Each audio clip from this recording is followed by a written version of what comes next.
постоянно бързаме на някъде. Времето все не стига.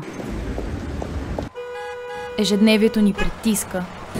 Около нас има куп задачи. Губим се из празничната шумотевица. Изнервяме се от най-малкото. А може би трябва просто да спрем.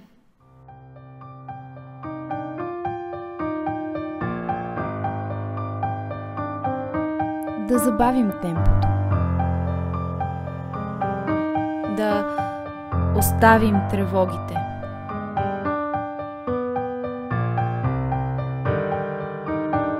И да грабнем мига. Тази Коледа едно глухарче ни вика в своя поетично-музикален свят. И ни кани да си поемем глътка въздух. Да открием отново истинския смисъл. Защото знае, че Коледата е спасена, щом е споделена.